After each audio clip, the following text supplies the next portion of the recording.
Magandang hapon mga kapatrol. This is Patrolman Ramon sa Bayan Media Network Philippines.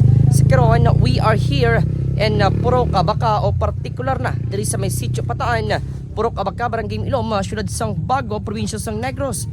Nga kung sariin kaina sang aga ginabuluban tak na Las 8 sang aga nagluntad ang isa ka insidente nga kung sariin isa diri ang imbulbado lunsay residente man sa natungdan nga purok. Yaring eksklusibo nga balita nga amon gintutukan.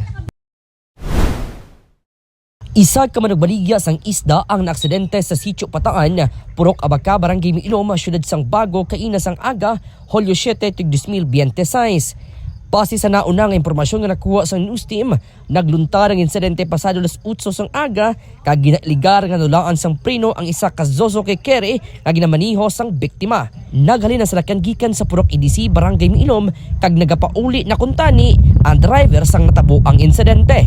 Wala sang angkas o kun helper ang driver sang tion na sang insidente. Gilayong nagresponde ang rescue team kag gindala ang driver sa ospital para sa nagakaigo nga pagbulong. Padayon pang investigasyon sa mga otoridad agud mahibaluan ang kompleto nga kahimtangan kag kahinungdanan na sang natabo nga insidente. Amoy ning pinakauli nga impormasyon nga nakusang aton news team. Magpadayon kita maghatag sang mga update sa sini nga nagluntad nga istorya. Ramon Zamora, BMN Philippines.